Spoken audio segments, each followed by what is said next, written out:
So before I turn to the latest on the hurricane, I wanted to briefly mention at the top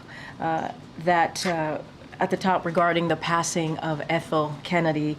I expect you will have something from the president very, very soon. They were dear friends, and I don't want to get too far ahead of him in his statement, but the president and the first lady are sending their love to her entire family and everyone whose life was touched by her strength and service. Now shifting gears to the storm. This morning, the president and the vice president were briefed on the impacts from Hurricane Milton and will continue to be briefed throughout the day. We are praying for those who lost their lives and all the communities devastated by the storm. The president and the vice president will do everything in our power to help with the recovery, and rebuild. Last night, in advance of Hurricane Milton making landfall, the president spoke by phone with several officials in Florida, including Orlando Mayor Buddy Dyer, Sarasota Mayor Liz Alpert, and Representative Gus Bilakis and Kathy Castor. This morning, President Biden also spoke to Governor DeSantis about the impacts of Hurricane Milton. The governor thanked the president for the extensive federal support to prepare for and respond to the storm. This afternoon, the president spoke with several additional Florida officials following the impacts of Hurricane Milton across the Florida Peninsula, including Senator Rick Scott, Representative Anna Paulina Luna, Gainesville Mayor Harvey Ward, Fort Myers Mayor Kevin Anderson, Orange County Mayor Jerry Demings, and Pasco County Chair Ron Oakley. The president told each of these leaders to call him directly if they need additional assistance on rescue, response, and recovery efforts. The president also emphasized that he will be with them and their communities no matter how long it takes. Additionally, FEMA Administrator Criswell has been on the ground in Florida since last night, and today she is surveying the damage alongside her state and local counterparts and will work closely with them to determine any unmet needs. At the direction of the president, FEMA and the federal family began to quickly deploy resources to assist with rescue and response operations, including over 1,200 urban search and rescue personnel and the 3 Coast Guard swift water rescue teams with rescues already underway. Over 1,000 federal personnel, all focused on helping the people of Florida respond and recover. And over 15 million meals and 13 million liters of water are already in the region, with 20 million meals and 40 million liters of water ready to be deployed. The U.S. Army Corps of Engineers has 2 temporary power teams and a roofing team to diagnose the need for short-term repairs to homes and structures. The Department of Defense has also provided 60 high-water vehicles and personnel who can further aid in search and rescue efforts. To the people of Florida, this is still a very serious situation. Please remain vigilant. Listen to local officials. As the president has said, we will be here for you as long as it takes. Now, as you all know, this is an ongoing response, and we are getting information in real time. We're very grateful that we have the Secretary of Homeland Security, Mayorkas here, who is on the ground, here virtually obviously, who's on the ground in North Carolina surveying the damage and helping with response to Hurricane Helene. Regarding Hurricane Milton, we won't have all of the answers right now, but we want to provide as much information as we can. And so with that, I will turn it over to the Homeland Secretary and Homeland Security Secretary. Thank you so much again for joining us, sir. The floor is yours. Thank you, Karine. Good afternoon. Can everybody hear me? Yeah. Yes, we can hear you fine. Thank you. Thank you. So I am currently joining you from North Carolina, where I've been meeting with our extraordinary FEMA personnel and federal, state, and local partners on the ground about Hurricane Helene's devastating impact and the progress we are making in our work to help North Carolina communities and aid in their recovery. Before I share an update on the situation here in North Carolina, I'll provide you an update on Hurricane Milton, which last night made landfall as a Category 3 storm near Siesta Key, Florida, following a day of heavy rain and at least 27 tornado touchdowns. Our hearts break for the Floridians who have lost so much. I was briefed earlier by FEMA Administrator Criswell, who is on the ground in Florida, as Karine noted, along with more than 1,000 FEMA personnel. There is significant water and wind damage across central Florida. As of this morning, over 3 million customers are without power. Structures have been severely damaged or collapsed, and tragically, we know that lives have been lost. We are praying for them and their loved ones. Right now, search and rescue is our highest priority, and we are also praying for those who are unaccounted for and for their safe return. It is very significant that many followed local guidance and evacuated ahead of landfall. We cannot minimize the impact of that. It is imperative that everyone continues to follow the direction of local officials. Milton may have passed, but the danger it poses has not. Downed power lines, flood waters, non-potable drinking water, and debris are creating deadly conditions.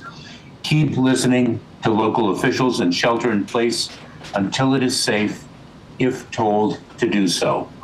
Only use generators when and where it is safe to do so. People can find more tips on staying safe after a storm on the FEMA app or by visiting ready.gov. In the lead up to Milton, our administration made robust preparations for the storm. President Biden approved emergency declarations for the state of Florida and for the Seminole tribe of Florida days before the storm made landfall to provide full federal support for the response.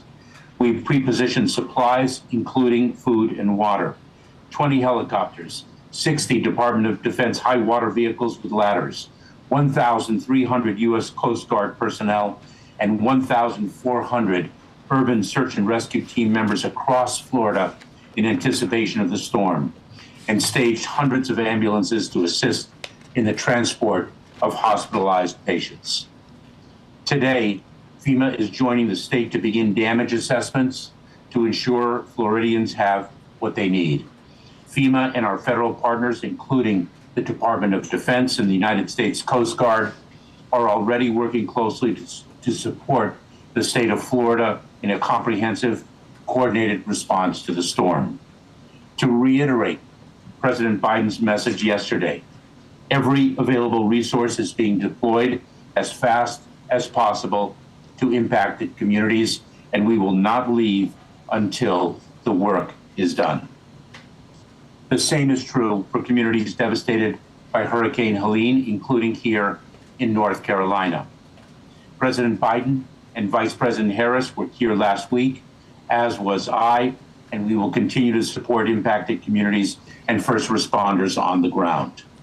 More than 10,000 federal staff are on the ground supporting Helene and Milton response efforts across the Southeast.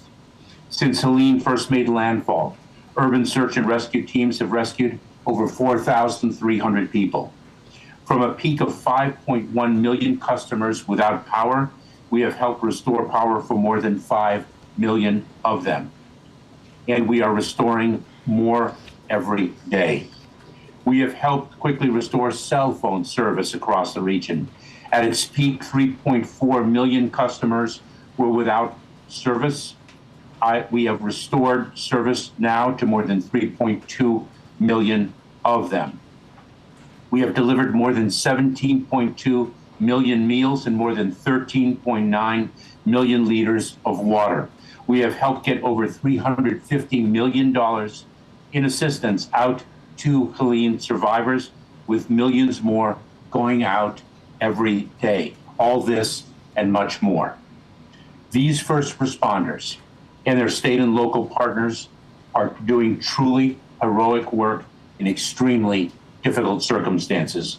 We are all immensely grateful for their extraordinary, selfless service. The weeks since Hurricane Helene first made landfall have been devastating and difficult. But I want to be clear, we have the capability and the capacity to respond to and recover from multiple simultaneous disasters.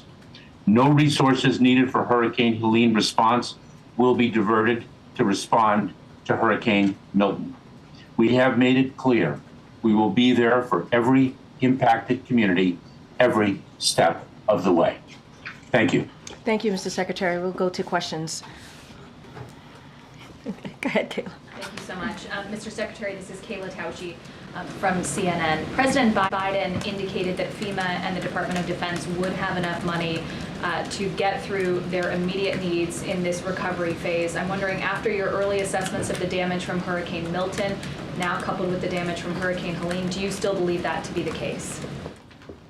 Yes, I do. We have the resources to respond to the immediate needs of individuals impacted by Hurricane Helene and Hurricane Milton and the associated, and it's very important to remember, the tornadoes associated with the hurricane. That being said, we will need additional funds, and we implore Congress, when it returns, to in fact fund FEMA as is needed. If I could, just a quick follow-up. You said on CNN yesterday that some of the misinformation that had been perpetuated around these storms was already beginning to have an impact on individuals either applying or deciding not to apply for government relief. Can you elaborate on what exactly you're seeing and what exactly you determined to be the cause of that?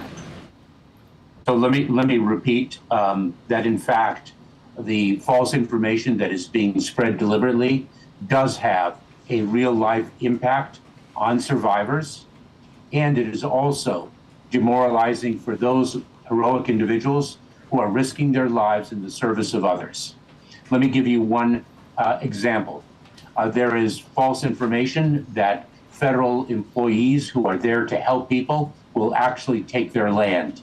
And what we have seen is people reticent, reluctant to access the relief to which they are entitled and which will help them because of the fear that that false information has instilled in them. Good, Mary. That is just one example. Thank you, Mr. Secretary. Mary Bruce with ABC. Another question on misinformation. We've seen reports that some FEMA officials, including the administrator, are being doxxed and targeted online in the wake of these hurricanes. Are you concerned that individuals involved in the recovery effort are being threatened online? We most certainly are. We are seeing horrific hate speech of all types propagated on online platforms. That deplorable speech has an impact on people's lives, and it is also a motivating force for people to do harm. And it has got to stop.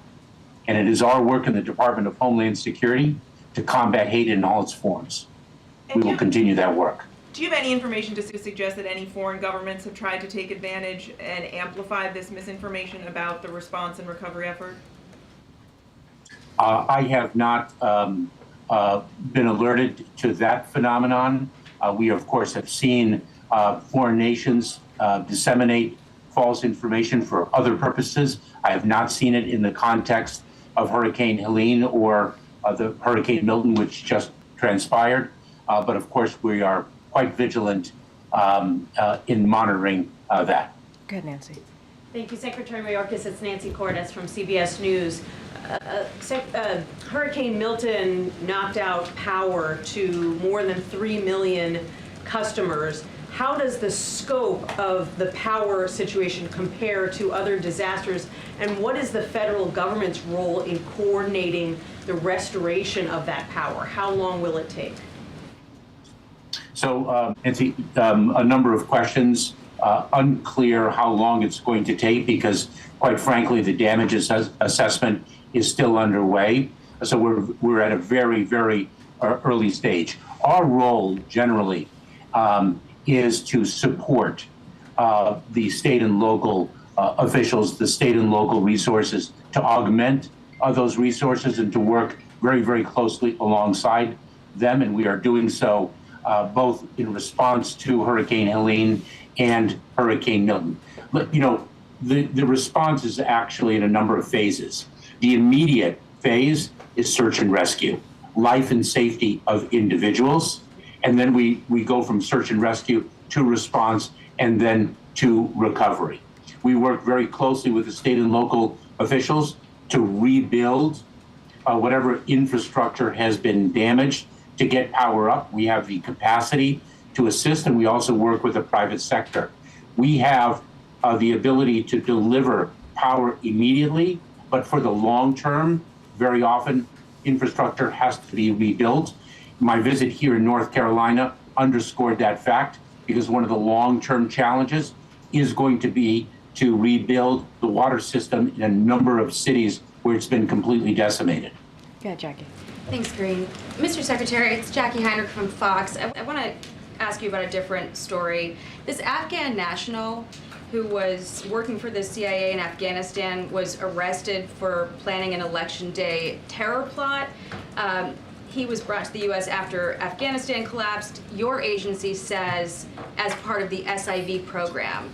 The State Department is telling us he was not part of the SIV program, which had strenuous vetting. They say he was never issued an SIV or immigrant visa, and DHS paroled him into the U.S. They further expect the court document to be updated to reflect this from the DOJ side.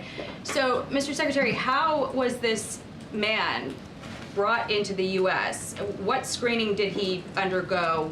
What did he apply for to get here?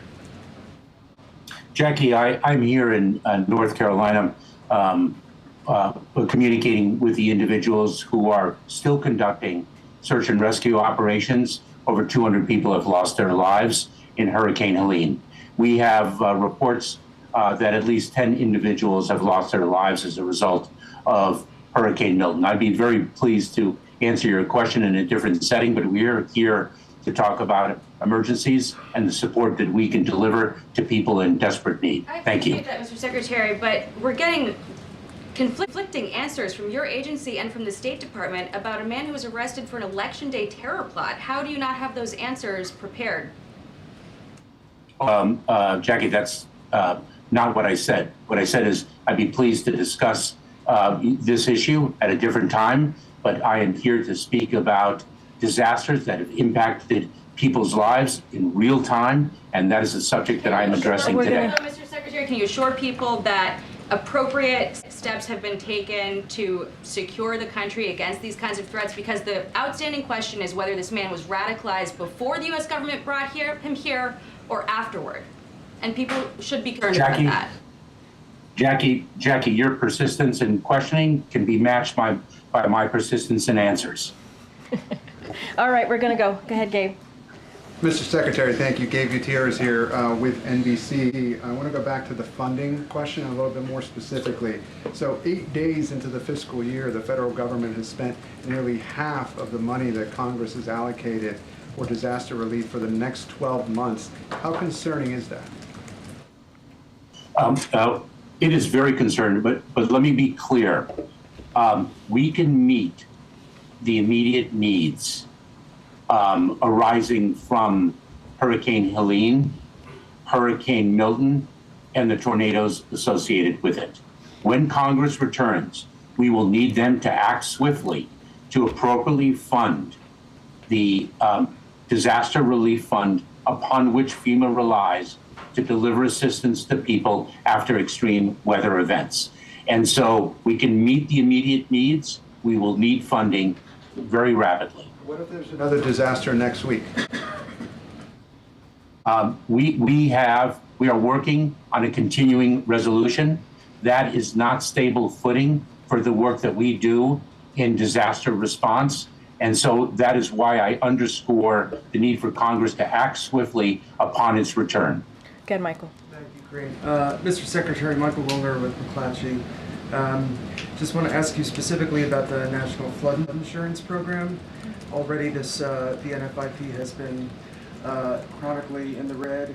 How do you anticipate Milton will affect that program, and is there a specific ask of Congress? Michael, I'll have to follow up with you on that, but I've been in the Department of Homeland Security as the Director of U.S. Citizenship and Immigration Services and the Deputy Secretary, and now, of course, as the Secretary, and I've always known the flood insurance program to be in the red. Go ahead.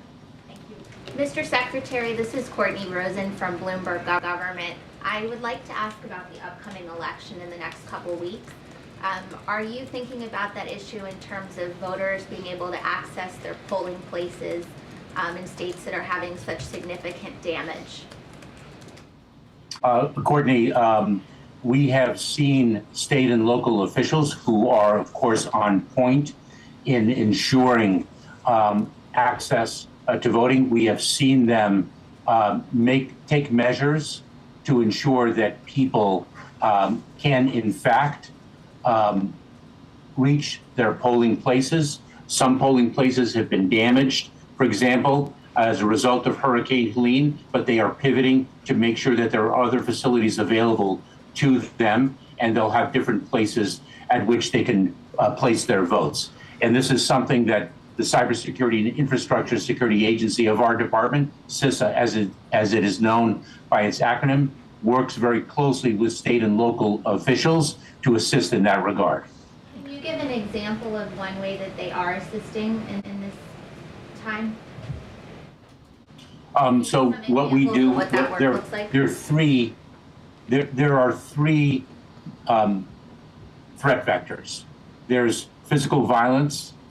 There's the concern about physical violence. There is the concern about cyber attacks, and there's the concern about disinformation. An example is that we are protective security advisors in each state that assist state and local officials in sharing best practices about how to secure the facilities, both from a physical perspective and a cyber security perspective. That would be one example. Okay, go ahead. We're going to start wrapping it up, but go ahead.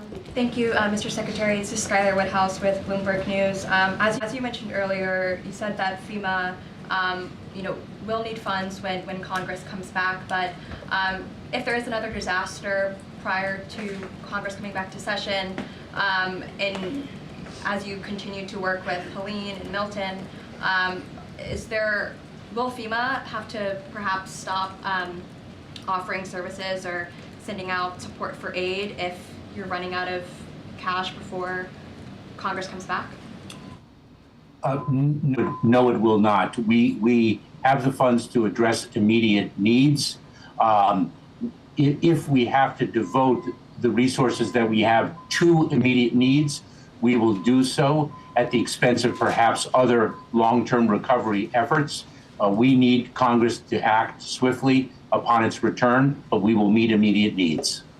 All right, Jared, you have the last question. Thank you. Mr. Secretary, as you talk about the need for Congress to come back and obviously replenish funds when they do that, I'm just curious moving forward, as you look forward to future appropriation battles, does Congress need to rethink how they are funding FEMA and disaster relief? In other words, is it like an underfunded service and program of the federal government as is?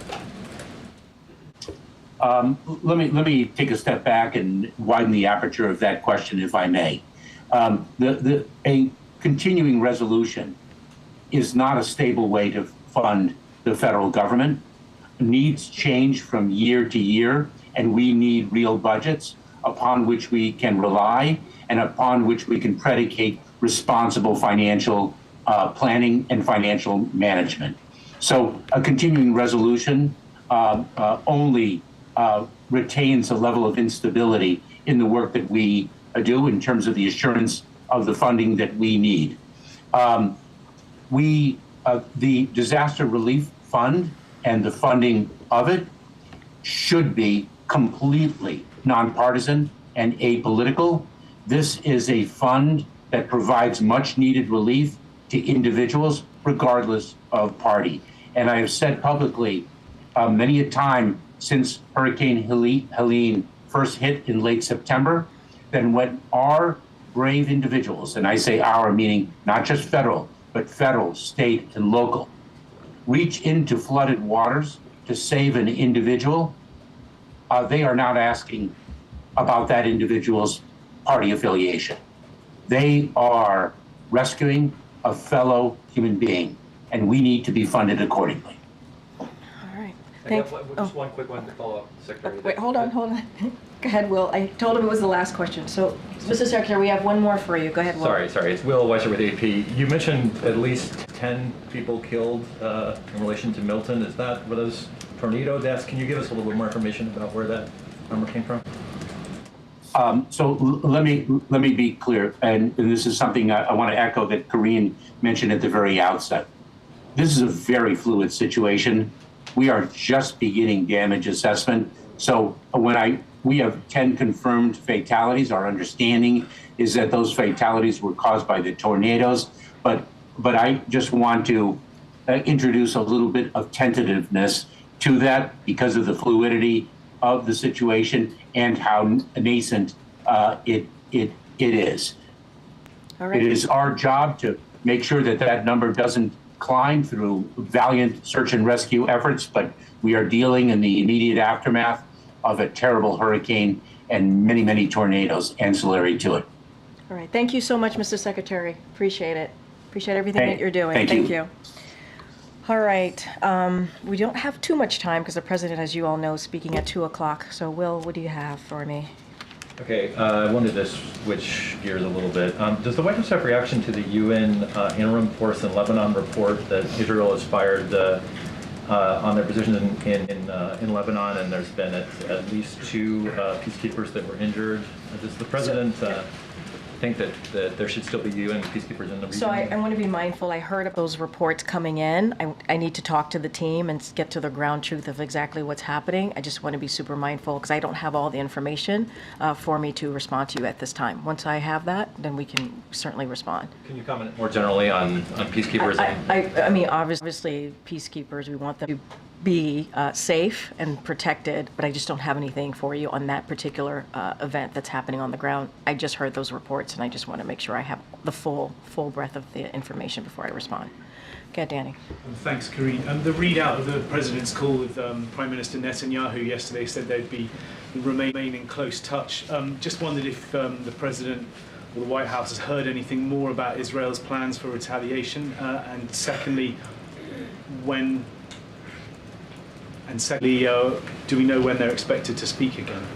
So look, I don't have anything to preview on the next call. As you know, and I've said this many times before, since this past a little bit now over a year, the president and the prime minister have spoken over a dozen times.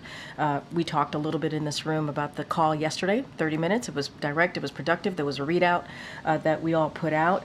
And as I said yesterday, and I'll continue to iterate here, this was as it relates to the Iran's attack, they continued the discussion that happened on the staff level, obviously on the leaders level, and I'm just going to be super mindful here. I'm not going to read out from here what Israel's going to do or not going to do, and frankly, I'm certainly not going to read that out to the Iranians.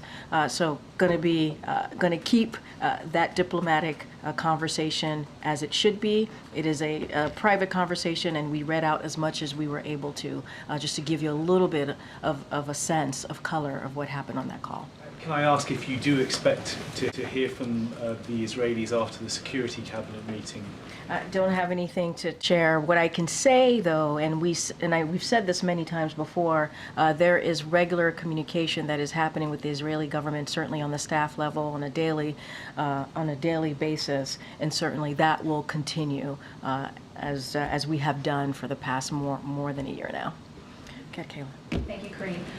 Earlier this week, Hezbollah's Deputy Secretary General expressed a willingness to renew talks for a ceasefire. What is the U.S.'s response to that, and what does the White House believe the willingness of Israel is to begin those talks? Say that one more time. Beginning of that. The Deputy Secretary General of Hezbollah expressed support for a ceasefire deal. Look, what I will say is obviously we do not have conversations here with Hezbollah or any of the Iran-backed groups. We don't speak to Iran. That is not how we communicate. We will continue to have conversations with Israel about a way forward with Lebanon, about a way forward here. We believe a ceasefire is the way to go in order to create space to have diplomatic conversations. That's what we believe, and so that both sides can return back home to their respective borders. And that's what we want to see, and those discussions continue.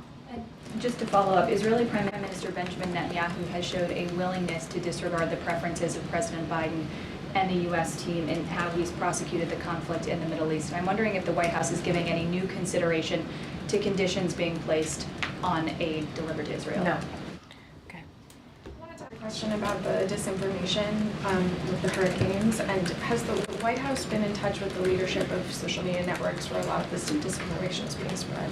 So obviously, as we have stated, and the president was very, very clear yesterday about misinformation, disinformation, and how dangerous it is, especially right now when he was speaking at the time, when we were dealing and trying to respond to disasters and preparing at the time when he was responding.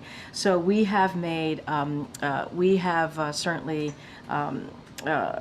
been in touch with trusted online publishers, influencers, other trusted messengers to meet people where they are, and that's what we have been trying to do, be on those platforms, those traditional media outlets as well, to be very clear about making sure they have the accurate information.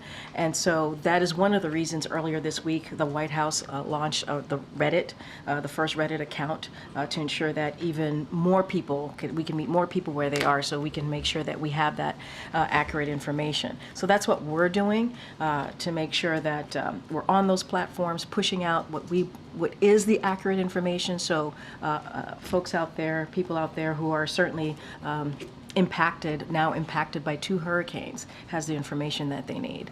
Platforms themselves doing enough to police the disinformation? I mean, look, they're private companies, so I'm not going to tell them what to do, what not to do. I think everybody has a responsibility here to try to make sure that the information that they are providing, whether you are a leader, a national leader, a congressional leader, a former president, you have certainly the duty to be accountable here and to make sure that you are sharing the right information, truthful information, not falsehoods that, frankly, certainly put people in harm's way and makes it hard for these brave men and women. You heard the president talk about this yesterday, who are on the ground providing assistance.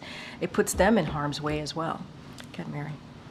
To that end, Congresswoman Luna, who represents the St. Petersburg area, said that she spoke with the president today about the response. She is one of those people who has been spreading disinformation, misinformation about FEMA assistance.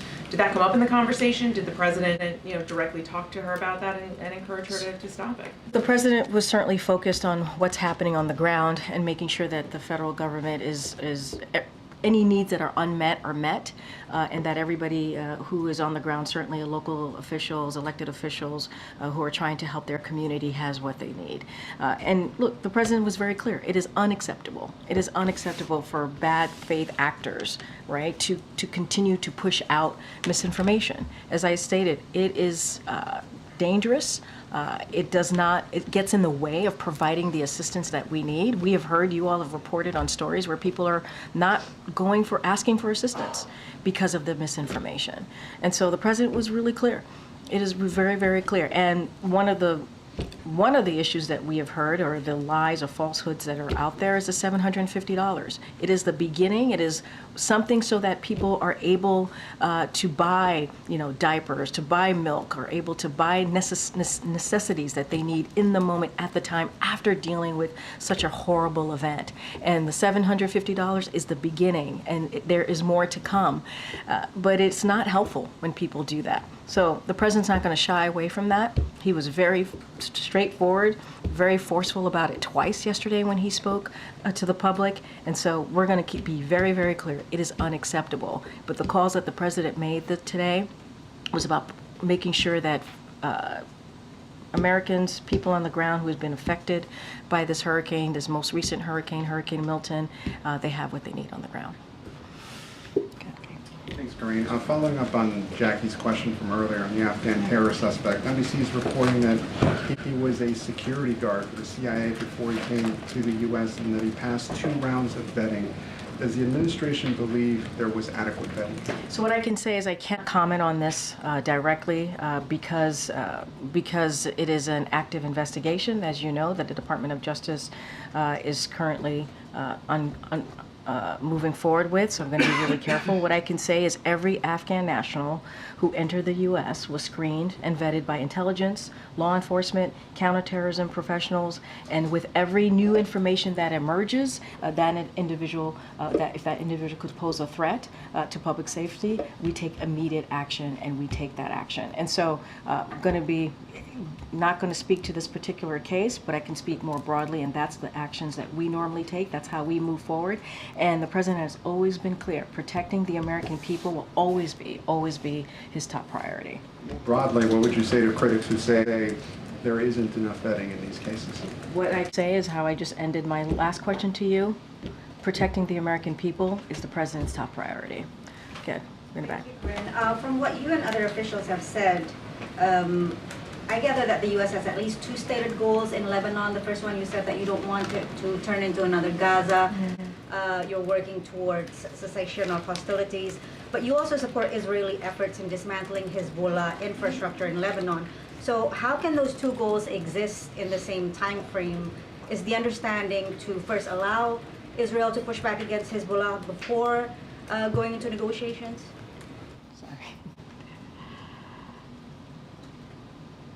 Oh gosh, okay. We gotta move, we have to move. No, I'm just trying to make sure that we're out of here because the president's speaking at 2 o'clock. That's what they're giving me updates on. We gotta move pretty quickly. On answering that question, Patsy, I'll say this. Look, I think two things, both things could be true and at the same time. We believe that, and I said this moments ago, we want to see a ceasefire deal. That's what we want to see, to provide some space for diplomacy so that that would enable civilians to go back home on both sides, right? To go back home, both sides of the border. And so we're going to have those discussions. We're going to be hoping to be able to achieve that goal. And we believe ultimately a diplomatic resolution is the way to move forward here. And to your point about Israel, we believe Israel has the right to defend itself. That's what we believe. We've said that. And what we understand is the operation that they're moving forward with in Lebanon are indeed targeted. We're having those conversations. We're being very direct in having those conversations with the Israeli government. That will continue. And we have been very clear with this as well. We believe and support and certainly support Israel's right to defend itself, and certainly Israel's security continues to be ironclad, our support for them. And just to pick up on your point that it's targeted, have you, considering the fact that there are American citizens still in Lebanon, have you received any Israeli guarantees that they won't strike the airport in Beirut, as well as the road to the airport, which I understand goes through Hezbollah-controlled territory? We continue to have very, very direct conversation with the Israeli government. That's what we're going to do. About how the shape and scope and the nature of their operations, of their campaign moves forward, we are going to have, again, very direct conversations with them. And if I may just quickly on Taiwan, Karine, in response to Taiwan National Day celebrations, China is feared to respond by either conducting war games or sending its assets to the region. Is the administration prepared on such an event, considering a lot of the military assets have been deployed to the Middle East? So look, you're talking about the speech that the Taiwan president made. Look, that it is tradition, as you know, for on that day, a longstanding tradition for Taiwan's president to deliver remarks on 10/10. It is routine domestic focus address that has historically prompted little response from Beijing. This year should be no different.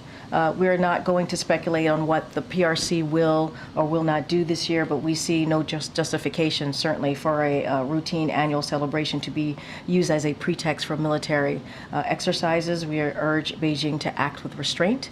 Our one China policy has not changed, and we've been really consistent about that the past 3.5 years. Go ahead, Michael. Great. Just following up on my colleague's question about the president's call with some Florida officials and lawmakers. I know you mentioned that he had been cleared yesterday with regard to disinformation around the hurricane response. but did it come up specifically in that call? Was that a conversation? I don't have anything to share besides the president reaching out to elected officials, local and statewide, to offer up their assistance, his assistance, the federal government assistance, to check in, to see what else that they need. We are dealing with, obviously, the impact of a pretty powerful hurricane, Hurricane Milton, and so that was his focus on the call today. I think he's been very he said it publicly, right? So he's been very public about how he feels about misinformation. And as president, he felt that he needed to say something because it was harming Americans out there who are have been impacted, whether by Hurricane Helene, now impacted by Hurricane Milton, and they need to get the assistance, right? They need to make sure that we wanted to make sure they were ready, whether evacuating, sheltered ahead of this hurricane. And when you have this type of misinformation, disinformation out there, it certainly steps on that. And so, as president, he spoke very publicly twice yesterday, and I think that message was sent loud and clear. Okay. Thanks, Karine. Since President Biden postponed his foreign trip due to Hurricane Milton, has the president spoken with German Chancellor Scholz yet, just about maybe rescheduling the trip, just kind of talking since there was a lot planned? Yeah, so I think we've stated that we're going to be scheduling the trip. That's what we're trying to work out all of the details. That's important to the president to do that. When I have more information, obviously you all will be one of the first to know. And the president is planning to speak to both of the leaders very, very soon. And so once we have that information, we'll certainly share that with all of you as well. I think I have to wrap it up here. Yep. So will the leader level Ukraine defense contact group be rescheduled, or will it happen in the coming weeks at the ministerial level? So what I can say on the leader level, I understand that that's going to be that conversation is going to be postponed, and so that I can speak to. That's going to definitely be postponed. Okay. All right. In the back, I haven't called on you a lot. Thank you. Yeah, go ahead. Just on the calls, Florida Senator Rick Scott said that President Biden agreed that Congress should come back early to fund FEMA. So is there a more urgent need, and is the administration all in line with what we heard from Secretary Mayorkas talking about getting Congress to come back? I mean, look, what we have been very clear about is Congress needs to act. We had a CR. We had a pretty robust ask in the CR for to make sure that we continued to fund that emergency disaster funding, pardon me. And so that didn't go through. It was not, we were disappointed that it didn't make it into the CR. And so that is unfortunate. But we've also been clear that Congress needs to act.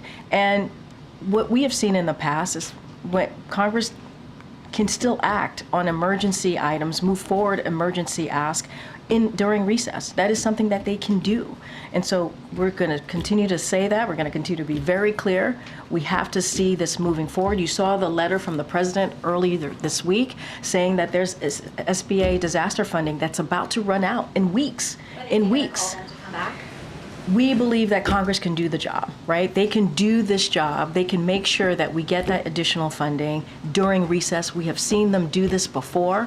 It is not unusual. It is something that they've been able to do when there has been an important decision to be made. And so that's what we want to see.